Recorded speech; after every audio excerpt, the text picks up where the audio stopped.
welcome to the DRH show, where I have wide-ranging conversations with interesting people. We talk about all things psychology, mental health, and wellness. Today, I'm joined by the President-elect of the British Psychological Society, Professor Nigel MacLennan. Thanks for joining me. Hello, Dennis. Thank you for asking me to come on. It's great to have you here, Professor MacLennan. So let's start off with you telling us your backstory, your trajectory in life, and how you ended up doing what you're doing. Well, first of all, please call me Nigel from now on. It makes me more comfortable. That makes it easy, make it more personal and more human. Yes, indeed so. Background, how did I get into psychology, I guess, is the question. My earliest childhood memories are of psychological issues. So, for example, I can remember being in a pram when I was very young, pre-verbal, and it was on the west coast of Scotland. And I remember looking out of the pram thinking, what is this? Obviously the words weren't quite there, but that was the sense. I was looking out wondering, what on earth was this? And that led me to also have a sensation, what am I? What is this thing that is doing the thinking? And I can remember being quite perplexed about the whole experience, and it is my earliest childhood memory. And you can see the antecedents of being interested in psychology in that kind of memory. And then another slightly later memory, when I was about 2.5, my father was, I had a little plastic paddling pool. It was in the summer, and my father was teasing me with the ducks. So I had 3 ducks, a mummy duck, a daddy duck, and a baby duck. And I was playing in the paddling pool with those ducks. And my father had taken one of the ducks from me, and he wouldn't give it back. And I was getting quite vexed about this. And I was probably screaming, although I don't remember the screaming. But I do remember my mum screaming. My father's name was Ian, and she said, "For God's sake, give the boy the duck, Ian." And he did. And I remember walking across to the other side of the paddling pool and sitting on the edge of it, asking myself, why was he doing that? Because, of course, at that age, as you know, kids are very literal and they don't really understand teasing. So I remember reflecting on what on earth just happened there. And I could go through another series of memories like that, but I'm sure you get the point. My early childhood memories were about things like that, where I'm questioning human behavior and human existence. So that's what got me into psychology. Lovely story, and thank you for sharing that to us. Now, fast forward, I understand that your psychology specialism is in leadership coaching and executive therapy. If you could just give us the sort of distinction between your specialism and other forms of coaching and conventional therapy. Okay, so we'll start with leadership coaching first. Conventional coaching is about providing a process to help the individual that you're trying to help figure out the solution to problems themselves. Excuse me. In leadership coaching, most of the people you coach are very well informed, very well educated, highly articulate, extremely conscientious, and very, very skilled at decision making.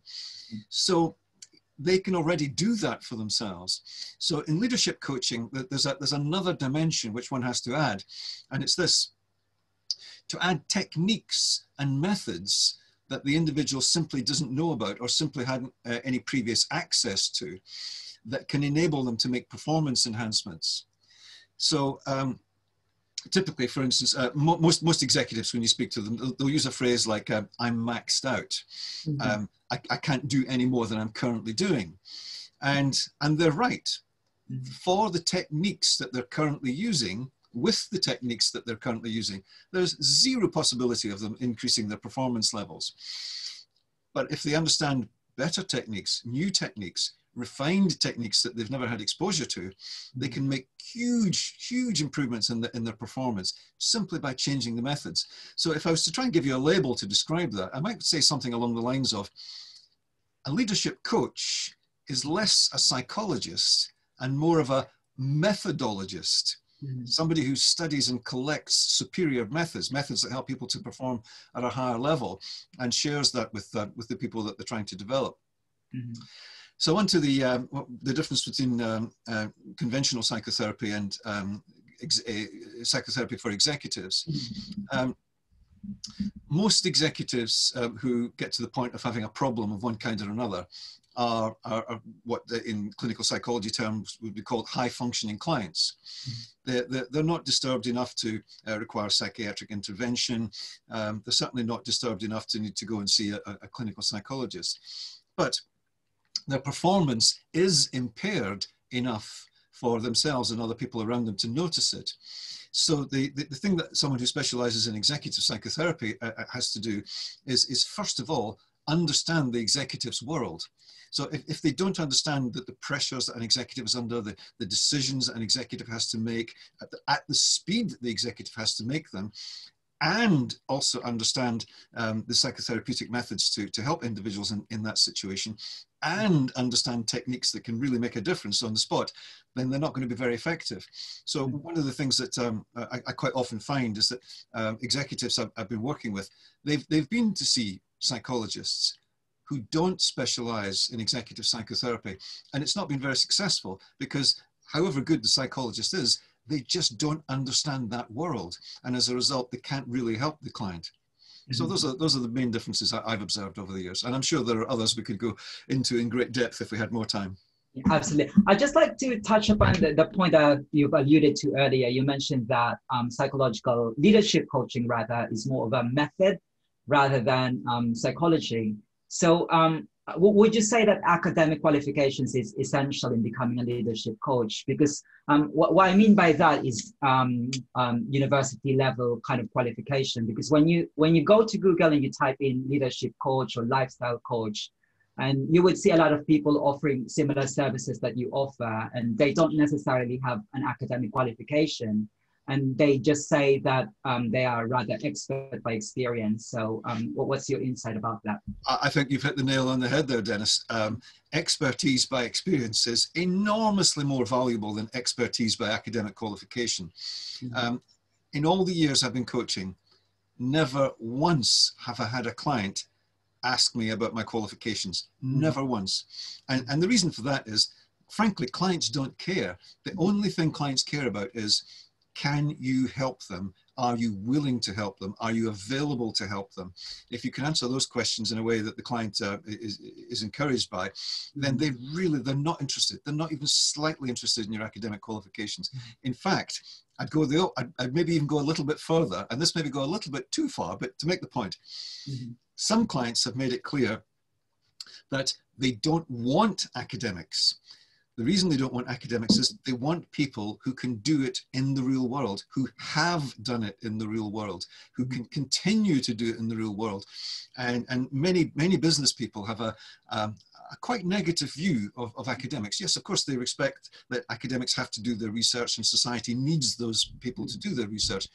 But when it comes to putting an academic into an advanced practical environment, many practitioners are jaded, maybe even slightly cynical about academics. You mentioned about real world, so I'd love to ask you this, because I could imagine that your role would oscillate between the business sector and the psychological community. So can you identify things that psychologists can learn from people in the business sector? Oh my goodness, this is a huge list. All right, so here's one of the things that I spot over and over again.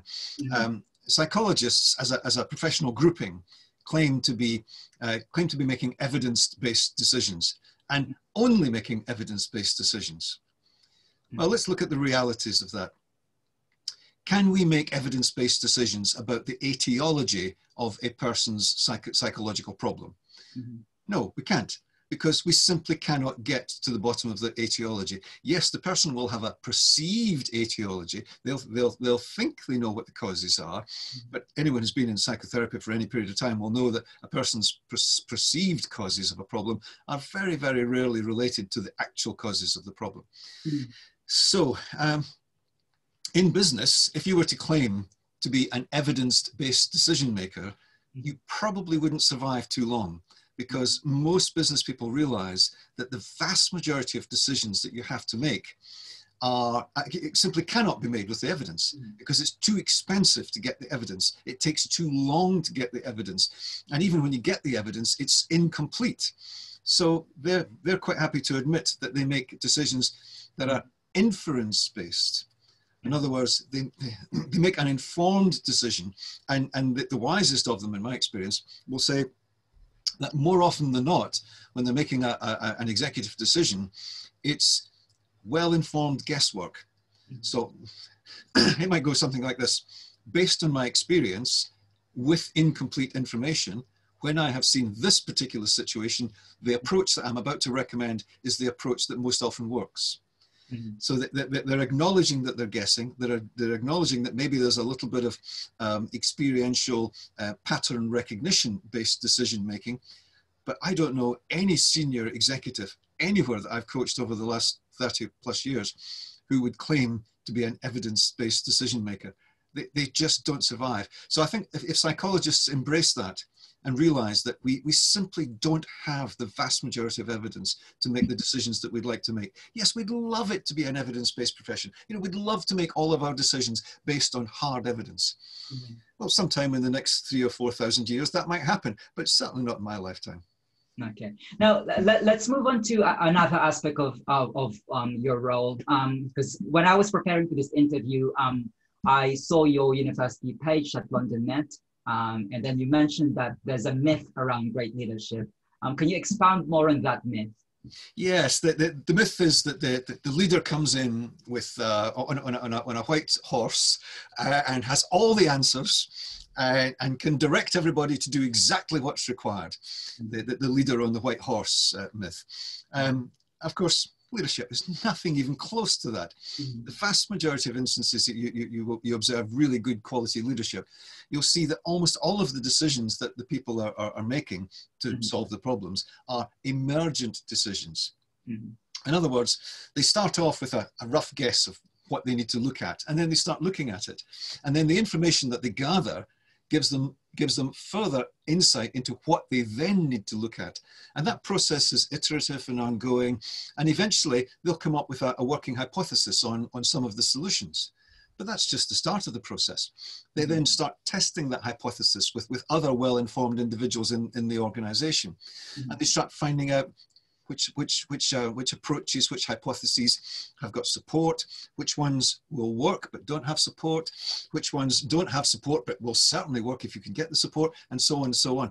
And that process is very, very iterative, very, very emergent. Very rarely do you find a leader who comes along with all the answers. But that's the myth of leadership, that the leader somehow or other between their ears can spout pearls of wisdom and all the problems are solved. So there's a lot of mythology around leadership. It's emergent, it's iterative. Mm-hmm. The mistakes the leaders generally make are the things that teach them how to lead well. So there's a good reason that effective leaders are generally older. And that's not to say that there aren't some great young leaders. There have been many great young leaders in history. But there's a good reason that the most effective leaders are generally older. Mm-hmm. It's that they've been through the battles, they've made the mistakes, they've learned from the mistakes, they've corrected their mistakes, they've refined their approaches in method that weren't quite right, but were nearly right, and so on and so on. So I think that good leadership is probably a grey hair profession for the majority of people. Although, as I say, there are many great leaders in history who have done fantastic things who didn't have grey hair. Mm-hmm. Now, I understand you're also the founder of PsyPerform. So is this part of what you do within your organization? That's right. Yeah, that's right. Yeah, so PsyPerform is the organization that is the consultancy practice that I run, and we call it PsyPerform to indicate to clients what we're using is psychology as the basis of improving performance. But that's not to say we're using academic psychology, only academic psychology, because as we said before, if you are making evidence-based decisions as a psychologist in the field, you're not making very many decisions at all because there's very little evidence to make the decisions upon. So we use best practice psychology, cutting edge psychology, techniques that we've developed ourselves to help the clients improve their performance. So for instance, something I did a few years ago when I was looking into vision formation, I was working with some clients that were trying to create a vision for their organization. And I went to the literature to see what there was on the criteria to assess an effective vision. Nothing. nothing of merit that I could find at all. I thought, oh my goodness gracious, how could the whole profession have missed this? So I made the decision that I would start collating, and that resulted in one of my books, The Perfect Vision, which to my knowledge is the first time anyone's ever pulled together the criteria for a successful corporate vision, along with a range of methods to create such a vision. So that's the kind of thing we do in Psy-Performance, is to try and find previously unsolved problems and then try and solve them. And that's not to claim that we'll always manage to solve every single problem. We don't. In fact, I'd probably say we're lucky to get a 1 in 3 success rate when it comes to solving problems. But that's not bad. If you could solve 1 in 3 of the big problems that you come across, you're doing okay. Yeah, that's not bad. But I would imagine you would encounter some challenging situations with leaders, especially, they're focused on revenue rather than actually improving, let's say, the workplace well-being. So how can you communicate to people that psychology can really add value to an organization? Because a lot of time they just, as you've said, most of the decisions they're making within an industry is based on intuition. So how do you convince them that psychology can really add value? Okay. There's multiple ways of doing it. The way that I prefer to do it is to give them an experience of how their own psychology can change their performance. So one of the fields I made some advances in is in the field of innovation and creativity. And I'll say to them something like this. You know how important innovation is. You know that companies that don't innovate don't survive. Yeah, of course I know that, Nigel. Okay, so generate some ideas for me now, please. I can't do that. You can't do it just like that. And I say, what if I told you that there was a technique you could use that you could generate ideas right here, right now, on demand, in real time? Would you want to know about it? And they would say something like, well, I don't think such a thing exists. Does it? I say, well, how about we try it? Mm-hmm. Okay, I'd like you to, and then I'll take them through a little routine, which I won't cover here because it'd take too long. And then they'll generate ideas right there and then, on the spot. And after they've got maybe 4 or 5 ideas, I'll explain to them how the method worked. And I'll say to them, that's an example of how your psychology can change performance, because they've just experienced it themselves. They've had a new thinking model that then enabled them to generate ideas right there and then on the spot. So they then understand that changing psychology changes performance. Then it makes it a pretty easy sell to show them some of the other techniques that will also change performance. Mm-hmm. And I would imagine that negotiation would also involve a lot of psychology. Yeah, the biggest element in negotiation I've ever come across that predicts whether or not someone can negotiate well is awareness. Mm-hmm. So it's awareness on multiple levels: awareness of the environment in which they're negotiating, awareness of their own needs and their own ability to deliver, awareness of the other person's needs and ability to deliver, and awareness of the other person's psychology and awareness of their own psychology. And I found over the years, actually, and this is going to sound a touch controversial, but the best psychologists are not people who studied psychology. It's people who've practiced psychology day in, day out for decades. So when it comes to negotiation, very rarely have I found psychologists are brilliant negotiators. I find that purchasing directors, purchasing managers, sales directors, sales managers, salespeople, they're absolutely phenomenal negotiators. And when I was trying to understand negotiation in a bit more detail, I was going on a series of trade missions overseas, and I had the good fortune to meet several diplomats, and I was asking them about their negotiation techniques. And when they're trained, they go to, I'm going to give it a label just to make it easy, diplomatic college, and they learn all about the techniques of diplomacy. And a major technique in diplomacy, the major techniques in diplomacy are pretty similar, nearly identical, in fact, to the major techniques in negotiation. Mm-hmm. I could actually sense how passionate you are about the practical applications of psychology. And I've noticed that you've written a number of books in the field of applied psychology. But one of the most intriguing titles that I've come across with your work is The Perfect Coach. So is there really a perfect coach, an ideal coach? And if there's one, what makes one a perfect coach? Well, if there is a perfect coach, it certainly isn't me. But yeah, I think the book title is aspirational. It's saying, you know, if you want your coaching to be better, then aspire to be the perfect coach. And of course, none of us ever get quite there. What's special about really, really good coaches? Well, all coaching that's successful has one thing in common, and that is the ability of the coach to form a really, really strong rapport with the person that they're helping. Now, that's not to say that you can't coach in the absence of a rapport. You can, I have, many people have. But on the whole, the quality of the rapport is one of the key predictors of successful coaching outcomes. What comes after that? Well, if the coach is able to inspire the coachee to take ownership, to take self-responsibility, then you'll see dramatic changes in performance. So in my coaching work, the thing I'm most interested in after the quality of the rapport is how to get the person to the point of taking massive self-responsibility, massive ownership. Not, oh yeah, you know, it might be up to me. No, it is up to me. I'm the only person who's going to change it. Now, Nigel, what are we going to do? What am I going to do in order to change it? That level of self-responsibility is highly predictive of successful coaching outcomes. Now, Nigel, last year, a lot of companies were not prepared about the COVID-19 pandemic because obviously many companies not really used to remote working. So based from your experience, what do you think is the best way that companies can promote mental health and well-being in the workplace without, you know, suffering their revenues?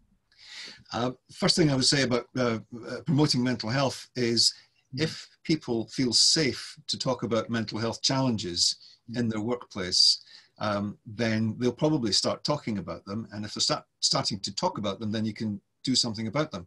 So in an environment where the leaders, the managers, the executives, they're all psychologically strong, stable, they never have any mental health issues, or at least that's the way it appears, they never express any vulnerability or weakness, they're sending, unknowingly, they're sending the signal to their staff: we don't expect you to have mental health problems, and if you do have mental health problems, this is not the place for you. I'm exaggerating to make the point here, as I'm sure you can tell. In organizations where leaders express their vulnerability, they express their humanity, they express their own mental health challenges, and we all have them, you and I included, then it makes it much safer for people to feel that they can talk about those issues. So if I was to talk about if I was to recommend just one thing that a company could do in order to improve the mental health of their staff, it would be for the leaders to openly talk about their mental health challenges. But of course, Nigel, you know, promoting mental health in the workplace is a two-way street. So leaders have their role to play. What about employees? How do you think they can better manage work-related stress? Yeah, by being honest about their work-related stress, by talking about the issues that crop up, by not suffering in silence, by not taking unreasonable demands and saying nothing about it, by not addressing the fact that they're expected to respond to emails at 10 o'clock on a Saturday night. Those are the kinds of things that cause the stress. You know, when people are trying to relax, they're doing it for a good reason. They need to relax. So I would encourage people to speak up. I would encourage people to be honest about their challenges, and to make it clear that if their challenges are addressed and supported, that they believe their performance will enhance. Most people want to do a good job, don't they? Most people want to do a good job, and if they're given support to do a good job, they'll generally do a good job.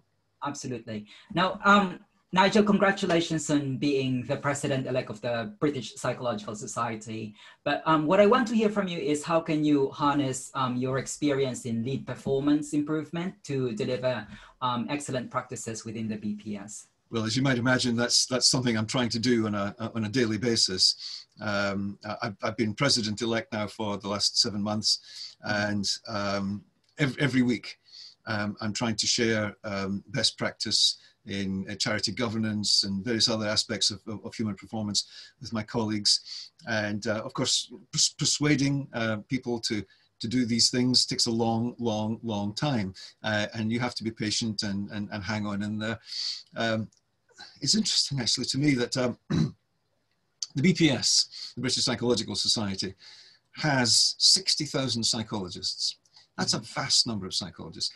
And many of them are world-class experts in fields of psychology. I genuinely believe that if we could harness our own membership expertise, we could be the beacon professional organization. I mean, can you imagine any other organization being better equipped to be the beacon organization than the BPS? I mean, think of all the fields of expertise we have, from occupational psychology, clinical psychology, counseling psychology, and the list goes on and on and on. And we've got experts, world-class experts in every single one of those fields. And if we could harness that, everybody else would be coming to us and asking us the question, how come you guys are so effective at serving your members? So I definitely want to do that. I want to harness the psychological expertise that we have in-house. Absolutely. Now, I do agree with you that there's really a good number of world-class experts within the BPS, but I would also imagine that there are a number of people who are activists within the BPS. So I want to hear your thoughts about, so some people say that there's politicization within the BPS. I don't know if you've heard about Dr. Kestemida when she resigned, and a lot of people were not comfortable with her writing, because she mentioned that BPS is taking a political stance. And for the spirit of transparency, I'm actually one of those people who believe with Dr. Kestemida that somehow the BPS is kind of, you know, becoming more of an activist sometimes rather than a psychologist. Okay, well, firstly, I don't know the details of that particular case, so it wouldn't be appropriate for me to comment on it. But I can talk to you about the general principles of politicization of organizations. Many charities have hit the rocks because of exactly the problems that you're just talking about, that activists hijacking the charity, politicizing it. And in my view, it's completely unacceptable to do that. However, there's a caveat here. And it's this, you put any two people in a room and politics starts. It's inevitable. It's just unavoidable. Politics is the best antidote to war. Yeah. So if you put people together, they will start political processes. So if we accept that politics is inevitable, where do we draw the line? Well, do we draw the line at party politics? Absolutely. Charities should not be in any way involved in party politics. So Labour, Conservative, Liberal, Democrats, whatever other political party you mentioned, charities should not be in any way involved in that kind of thing. Unless, of course, they're set up for that particular purpose. And British Psychological Society is not set up for that particular purpose. Let's look at the politics from the point of view of the word politics, policy. So politics generally results in the emergence of policies. Should all charities have policies? Yes, they should. How do those policies, how are those policies created? By the political process, by agreement, by consultation, by discussion, by exploration, by argumentation, by debate.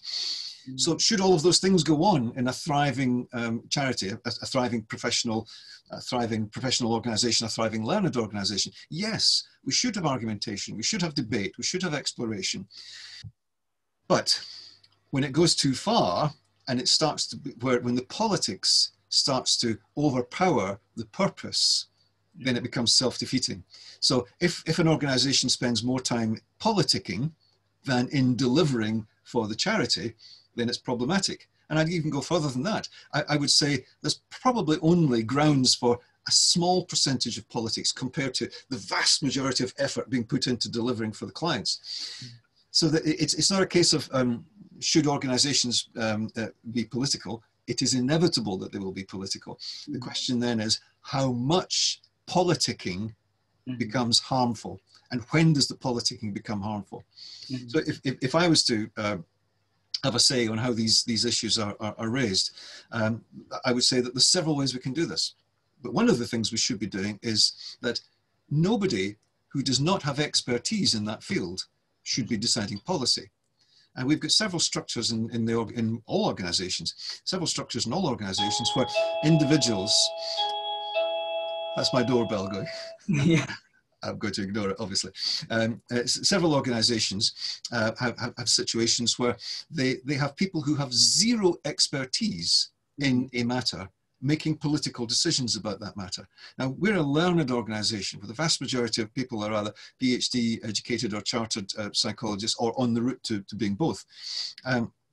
So I think we should be making our political decisions, and I'm using that political with a non-party political sense. We should be making our policy decisions using our in-house experts. And those who do not have expertise in that particular field should not be involved in that decision making.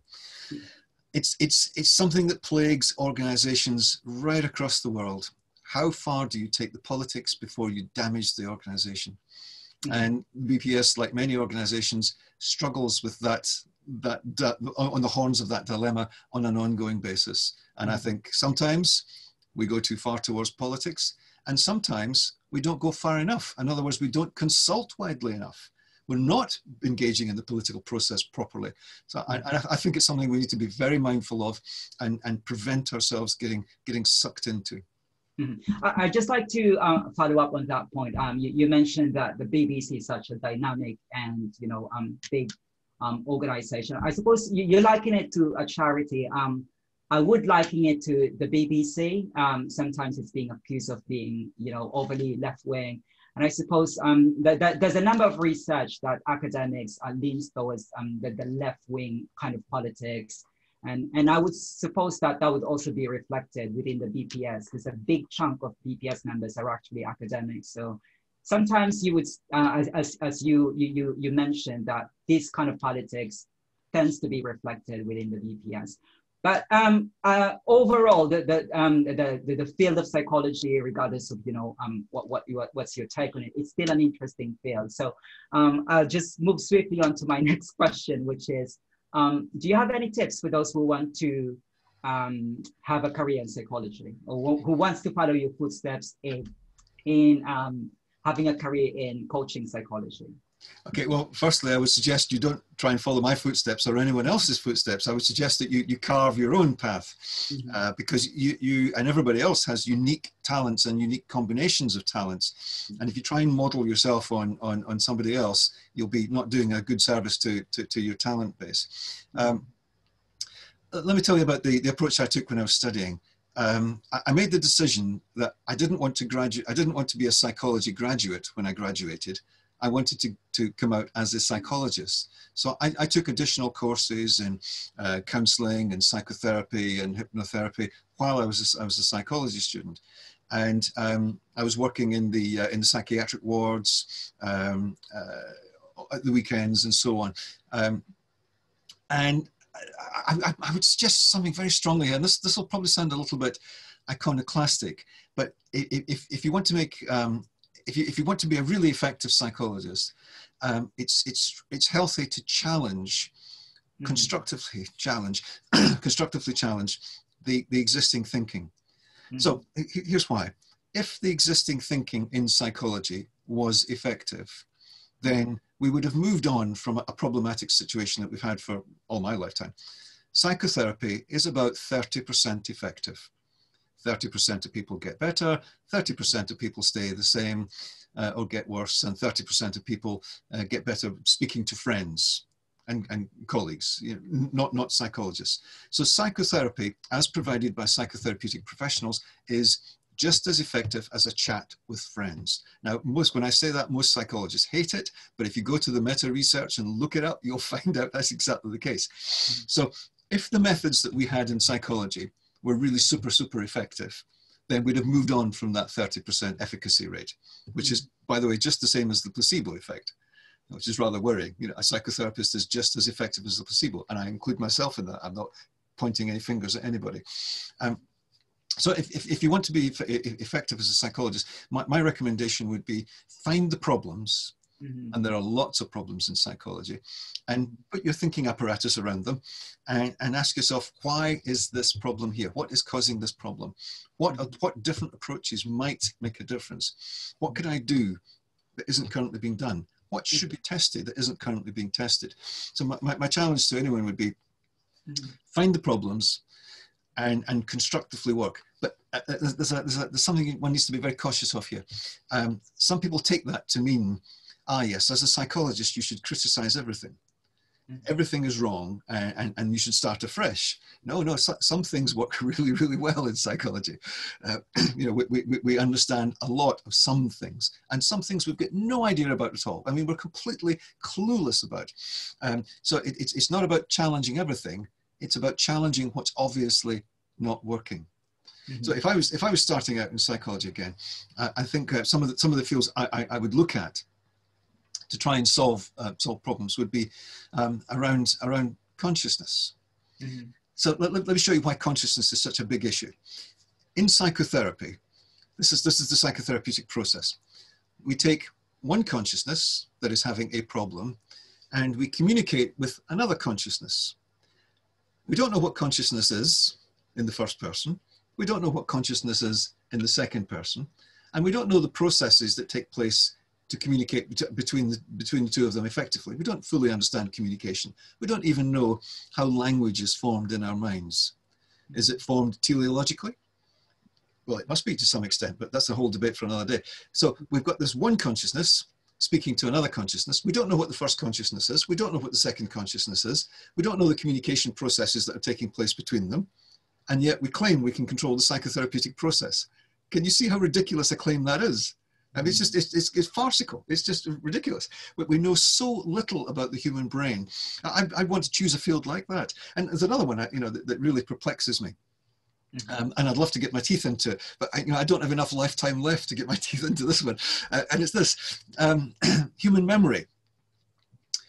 Where in the brain is memory stored?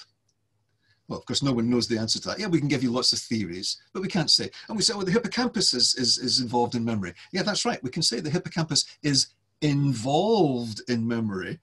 It might not be the store of memory. It might be. Here's another question that perplexes me in memory. When you recall something, your brain must know where that memory is stored so it can access it immediately. Yeah. So you must have a meta memory, a memory of where the memories are stored. How does that meta memory work? Where is that meta memory? What's the mode of electronic transmission? Is it electronic transmission? Is it a biochemical reaction that we're storing? Can you see some of the questions that we have here? They're vast questions. We know next to nothing about how the human brain works. And let me go back to that problem in language creation. In order to create a sentence in a grammatically sound way, you need to know where the sentence is going to end up. You need to know what your end point is. Yeah? You wouldn't be able to structure it otherwise. So language formation must be teleological. In other words, we must be doing it to some extent from the back frontwards, from knowing what the end point is, going back to the beginning. How do we do that? I don't know. And I don't know anyone who does. You know, some of the big questions in psychology are so big that we don't even know what question to ask to begin to answer the bigger question. Yeah. We're so far away from understanding it, we don't even know what questions to properly ask. So if I was starting out again in psychology, I'd want to take one of these big meaty ones on, something that I could spend my life, you know, digging into and seeing if I could maybe solve some problems. But in the meantime, you know, I'll stick to leadership psychology problems and try and solve some of those, because they're a bit more manageable. You know, you could solve one of those in a few months or maybe a year. Some of these other big problems, they're lifetimes. Now, talking about those big questions, you clearly have been a psychologist for a number of decades, and I'm quite sure that you've encountered misconceptions about coaching psychology. So if you could sort of identify some common misconceptions and address those misconceptions. Yeah, the idea, and the phrase coaching psychologist, by the way, has only come around recently. Before that, I never used to use the word psychologist at all, because it would put clients off. Clients would think, oh my God, I've been given a psychologist. My boss must think there's something wrong with me. And that's not the case. So that lingering perception still exists, where many people still think the word psychologist is a synonym for psychiatrist, Mm-hmm. and that you're there to therapy them in some way to solve their mental health problems. And many people are very, very skeptical and a touch worried about it. So I generally don't use the word coaching psychologist in the field. And I know we're probably going to go towards having chartered coaching psychologists sometime in the next few years. And that would be very, very welcome for the vast majority of people. But for in my experience, clients, they don't like the word psychologist being involved in the word coaching. Mm-hmm. Now, is there a particular individual or a piece of writing which has the greatest influence to your work? Oh my gosh, yes. Or a TED Talk? A huge piece of work. Most people won't know about this. Actually, several, but this is one that had a massive impact on me. It was Jerome D. Frank's. In fact, it's probably on the bookshelf behind me. Yes, I can see it. Jerome D. Frank. He wrote a book called Persuasion in Healing. First edition was published in 1961, and I think there was a total of 9 editions subsequently. Now, when you hear somebody saying a book reached its 9th edition, you know it was influential. So what was Jerome D. Frank saying? He was, I'm not going to paraphrase all of his work, but I'll try and give you some condensation of it. He was basically saying that all the healing arts are essentially persuasive arts. So let's take that to psychotherapy. What's happening in psychotherapy? Well, my take, and I published this in my 3 books ago in a book called Self-Responsibility Therapy. My take is this, that psychotherapy is actually about taking the client to the point of self-responsibility. And once you get them to the point of self-responsibility, you pretty much get out of their way. Yes, you can help them with a few techniques, a few methods that they can adopt. But once they've got to the point of self-responsibility, as long as they know how to keep that self-responsibility, they can solve their problems. And Jerome D. Frank never actually said that in his book. I was trying to go beyond what he did in my work. But his essential point was that as someone in the healing arts, as a psychologist, you are essentially persuading the client to change their behavior for their own good. And I would say you're persuading them to take self-responsibility for their own good. So yeah, persuasion and healing, huge impact on me. Some of the other stuff, Thomas Zatz's work, the anti-psychiatrist, Cochrane's work, again, another of the anti-psychiatrists looking at the social causes of mental illness, found that fascinating. I could go on and on and on all day. I won't start, because if I do, I probably won't stop. You can see the number of books I've got behind me. They're literally thousands. So yeah, I'll leave it at that on that question. Okay. Well, what I'll do is for anyone who's interested to read that book that you mentioned, I'll put that on the description box so people can have a read at that book. Another thing I want to ask you is, what's the most important thing that you want people to know about you and about the work that you do, whether as a BPS president-elect or as a coaching psychologist? What's the big message? If we could get managers and leaders throughout the world to adopt what we now know to be best practice management, we could solve almost all of the problems that we're facing. Let me share with you a figure. 70% of people who leave organizations leave those organizations because they feel underappreciated, under-recognized. There's a famous saying in business and organizational life. People join companies but leave managers. Mm-hmm. So 70% of people who are walking out of business are walking out of businesses unnecessarily, costing huge amounts of money simply because they haven't been treated with dignity and respect. Mm-hmm. If you look at the NHS, same figure applies. There's a vast number of cases of litigation going on right across the NHS, right across the country. And the vast majority of those are caused by the individual who's taking the legal action not having been treated properly. They actually, in the majority of cases, they haven't been physically harmed. They've just been not handled properly. So the biggest thing I would say is that if leaders and managers learn the skills to perform better as leaders, as managers, and practice those skills rather than just see them as academic theories that they can prove they know, but actually implement those skills, we could solve huge numbers of problems. Absolutely. And how do you relax? What's your distressing outlet? Oh my goodness, so many. My most recent book, for instance, I just finished writing my first book of poetry. So I like to write poetry. I also like to sing. I enjoy singing, and I've quite often been hired by pubs.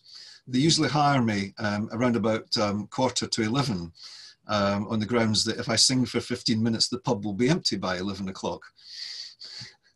and my neighbours insist that I sing at the weekends as part of their pest control drive. You would definitely have a career in singing if you choose to leave your coaching practice. What do you think you would be doing if you didn't work as a psychologist? And don't tell me that you'll be a singer. Well, it's probably best for the world that I'm not a singer. Goodness gracious, there's so many things that I would have liked to have done. I think I would have loved to have studied medicine, but I would have loved it from the point of view of learning about it. I would have loved the learning curve for medicine. That would have been fascinating. But I'm not sure I'd have been happy practicing medicine because one is so constrained. You know, I don't think there's much. Yes, there is a small amount of room for creative maneuver, and yes, that, you know, there've been hundreds of thousands of physicians who've made hundreds of thousands of advances in the field. So I'm not saying that you cannot be creative and express your initiative in medicine. You can, but it's much more difficult in that field. You know, we've solved many of the problems. There are still some we haven't solved.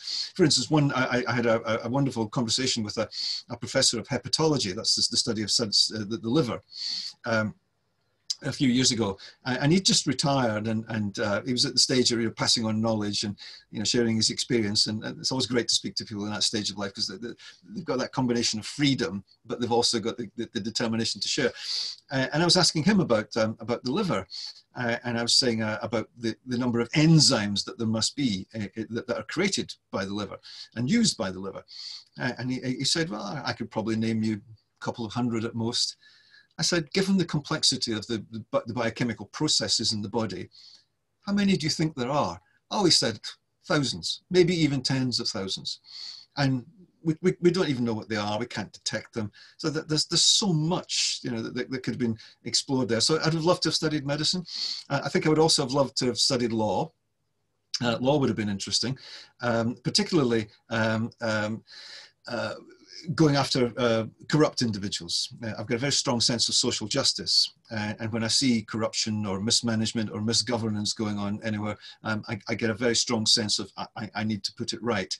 And I think if I'd gone into law, I would have probably specialised in something like that.